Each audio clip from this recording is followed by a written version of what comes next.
సూర్యాపేట జిల్లా నూతనకల్ మండలం చిల్పకుంట్ల ప్లాంట్ ముందు కార్మికులు ధర్నా నిర్వహించారు. వేతనాలు విడుదల చేయాలని, పెరిగిన ధరలకు అనుగుణంగా వేతనాలు 30,000కు పెంచాలని, ఈఎస్ఐ కార్డులో కుటుంబ సభ్యుల పేర్లు చేర్చాలని, గుర్తింపు కార్డులు ఇవ్వాలని పలు నినాదాలు చేశారు.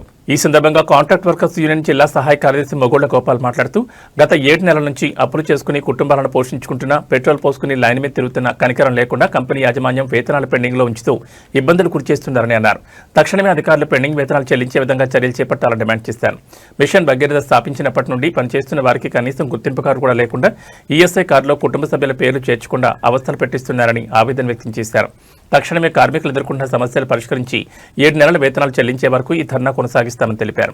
ఈ కార్యక్రమంలో mission Bhagiratha contract workers union అధ్యక్ష కార్యదర్శులు ఎల్ రమేష్, బత్తుల హరికృష్ణ, కూసు ఉప్పలయ్య, ఉదయ్, రామకృష్ణ, సైతులు, నాగరాజు, లక్ష్మణ్, మూర్తి, శేఖర్, గురవయ్య తదితరులు పాల్గొన్నారు.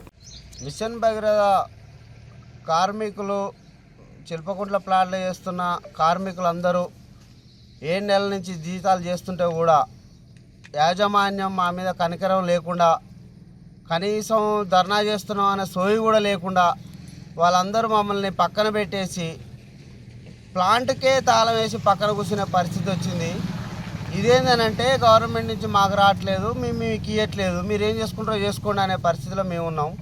మరి మా పిల్లల్ని మేము 7 నెలల నుంచి ఎట్లా పోషించుకుంటున్నామో, ఏం చేసుకుంటున్నామో మాకు తెలుసు. మేము చేసుకుంటా ఈ కంపెనీని కాపాడుకుంటూ వస్తే కూడా ఈ కంపెనీ మమ్మల్ని పెడదవ పట్టించి మమ్మల్ని ఉంటే ఉండ్రి లేకపోతే లేదనే పరిస్థితిలో అందరూ మమ్మల్ని బెదిరింపులకు గురి చేస్తున్న పరిస్థితి ఇక్కడ మేము ఎదుర్కొంటున్నాం. మాకు గవర్నమెంట్ సహాయం చేసి అన్ని విధాలుగా మాకు కొంచెం జీతం కూడా మాకు చాలని జీతాలతో కూడా మేము ఈ కంపెనీని సాదుకుంటూ వస్తే మేమే మిమ్మల్ని సాస్తున్నాం అనే పరిస్థితిలో కంపెనీ ఇంజనీర్లు మాట్లాడడం జరుగుతుంది. మమ్మల్ని అసలు ఎంత చీడపురుగులా చూస్తున్నారంటే, ఇన్ని రోజుల నుంచి మేము చేసుకుంటూ వస్తుంటే కూడా మాకు ఒక గౌరవప్రదమైన పరిస్థితి లేదు.